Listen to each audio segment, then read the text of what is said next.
वाल्मीकि रामायण के अनुसार पौराणिक काल में माली, सुमाली और माल्यवन नाम के 3 क्रूर दैत्य भाई हुआ करते थे। इन तीनों ने ब्रह्मा जी की घोर तपस्या की, जिससे प्रसन्न होकर ब्रह्मा जी ने उन्हें बलशाली होने का वरदान दे दिया। वरदान मिलते ही तीनों स्वर्गलोक, पृथ्वीलोक और पाताल लोक में देवताओं सहित ऋषि मुनियों और मनुष्यों पर अत्याचार करने लगे। इनका अत्याचार जब काफी बढ़ गया, तब ऋषि मुनि और देवतागण भगवान विष्णु के पास गए और उनसे तीनों दैत्य भाइयों के अत्याचार की व्यथा सुनाई। इस पर भगवान विष्णु ने कहा कि मैं इन दुष्ट राक्षसों का अवश्य विनाश करूंगा। उधर यह बात जब माली, सुमाली और माल्यवन ने सुनी, तो उन्होंने अपनी सेना को लेकर इंद्रलोक पर आक्रमण कर दिया। इस पर भगवान विष्णु इंद्रलोक आकर राक्षसों का संहार करने लगे। भगवान विष्णु के रण क्षेत्र में आने के कुछ क्षण बाद ही सेनापति माली सहित बहुत से राक्षस मारे गए और शेष लंका की ओर भाग गए। उसके बाद शेष बचे हुए राक्षस सुमाली के नेतृत्व में लंका को त्याग कर पाताल में जा बसे। बहुत दिनों तक सुमाली और माल्यवन अपने परिवार के साथ पाताल में ही छुपे रहे। एक दिन उन्होंने सोचा कि हम राक्षसों को देवताओं के भय से यहाँ कितने दिनों तक छुपकर रहना पड़ेगा। ऐसे में कौन सा उपाय किया जाए जिससे देवताओं पर विजय प्राप्त की जाए। इसके बाद उन्हें कुबेर का ध्यान आया। तब उनके मन में विचार आया कि क्यों न वो अपनी पुत्री का विवाह ऋषि विश्रवा से कर दें, जिससे उसे कुबेर जैसे तेजस्वी पुत्र की प्राप्ति आसानी से हो जाएगी। इस पर सुमाली अपनी पुत्री कैकसी के पास पहुंचा और बोला, हे पुत्री, तुम विवाह के योग्य हो चुकी हो, परंतु मेरे भय की वजह से कोई तुम्हारा हाथ मांगने मेरे पास नहीं आता। इसलिए राक्षस वंश के कल्याण के लिए मैं चाहता हूँ कि तुम पराक्रमी महर्षि विश्रवा के पास जाकर उनसे विवाह करो और पुत्र प्राप्त करो। राक्षसी होते हुए भी कैकसी एक धर्मपरायण स्त्री थी। इसके चलते उसने अपने पिता की इच्छा को पूरा करना अपना धर्म माना और विवाह के लिए स्वीकृति दे दी। इसके बाद कैकसी महर्षि विश्रवा से मिलने पाताल लोक से पृथ्वी लोक चल पड़ी। महर्षि विश्रवा के आश्रम तक आते आते कैकसी को शाम हो चुकी थी।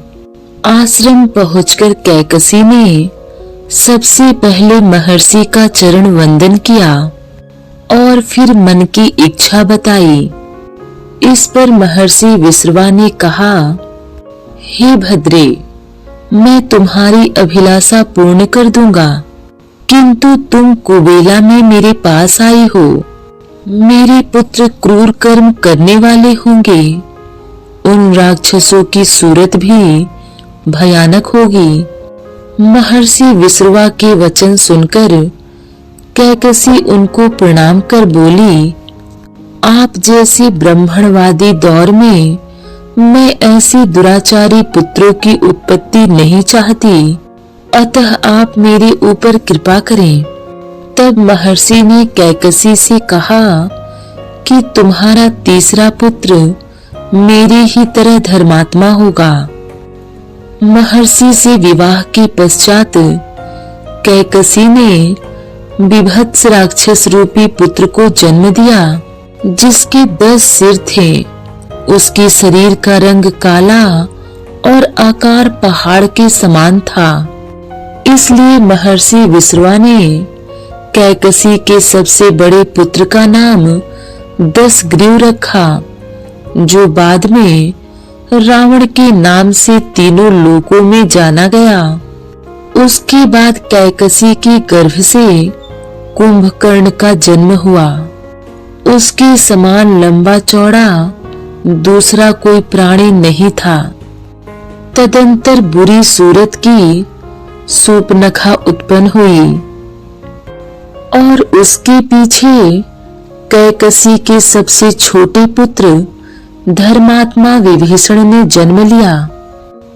ऐसा माना जाता है कि रावण और उसका भाई कुंभकर्ण पूर्व जन्म में भगवान विष्णु के द्वारपाल जय और विजय थे। एक समय की बात है, बाल ब्राह्मण बैकुंठ जाने के लिए प्रवेश द्वार पर पहुंचे, जहां जय विजय पहले से ही मौजूद थे। बाल ब्राह्मणों ने अंदर जाने की मनसा जाहिर की, तो जय विजय ने उन्हें जाने से रोक दिया।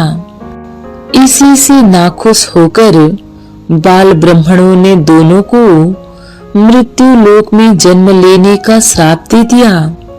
जब जय विजय ने इस श्राप से मुक्ति का मार्ग पूछा, तो ब्राह्मणों ने भगवान विष्णु की ओर इशारा कर दिया।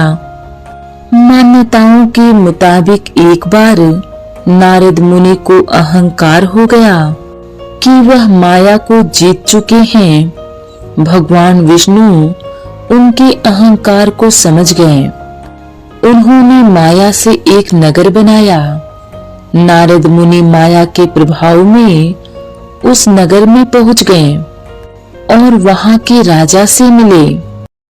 राजा ने मुनि को अपनी कन्या का हाथ दिखाया और विवाह योग्य वर के बारे में पूछा। कन्या को देखते ही नारद मुनि उस पर मोहित हो गए। तब नारद मुनि ने राजा से कहा कि आप कन्या का स्वयंवर रचाइए, योग्य वर मिल जाएगा। इतना कहकर नारद मुनि बैकुंठ धाम पहुंचे और मन की बात भगवान विष्णु को बताई। उन्होंने कहा कि प्रभु, संसार में आपसे सुंदर कोई नहीं है। उन्होंने कहा कि प्रभु, संसार में आपसे सुंदर कोई नहीं है, मुझे हरिमुख दे दीजिए। भगवान ने उनसे पूछा, क्या दे दूं? तब नारद जी फिर से बोले, हरिमुख प्रभु, हरिमुख। संस्कृत में हरि का एक अर्थ बंदर भी होता है। माया रच रहे भगवान विष्णु ने नारद मुनि को बंदर बना दिया। नारद जी यही रूप लेकर स्वयंवर में गए। वहां शिव जी ने भगवान विष्णु के कहने पर अपने 2 गणों को भेज रखा था। इधर स्वयंवर में नारद मुनि उछल उछल कर अपनी गर्दन आगे कर रहे थे कि कन्या उन्हें देखे और उनके गले में वरमाला डाल दे। उनकी यह हरकत देखकर कन्या हंस पड़ी और शिव जी के भेष बदलकर पहुंचे गणों ने उनका उपहास उड़ाना शुरू कर दिया। वो कहने लगे, कन्या को देखकर बंदर भी स्वयंवर के लिए आ गए हैं।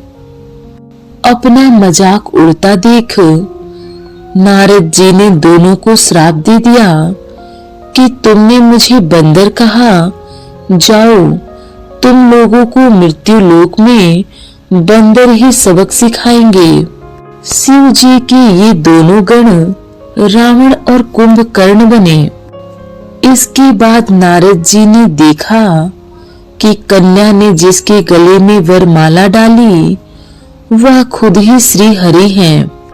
तब नारद जी ने उन्हें श्राप दिया कि जिस तरह तुम मेरी होने वाली पत्नी को ले गए और मैं वियोग विलाप कर रहा हूँ, एक दिन तुम्हारी भी पत्नी का हरण होगा और तुम विलाप में वन वन भटकोगे।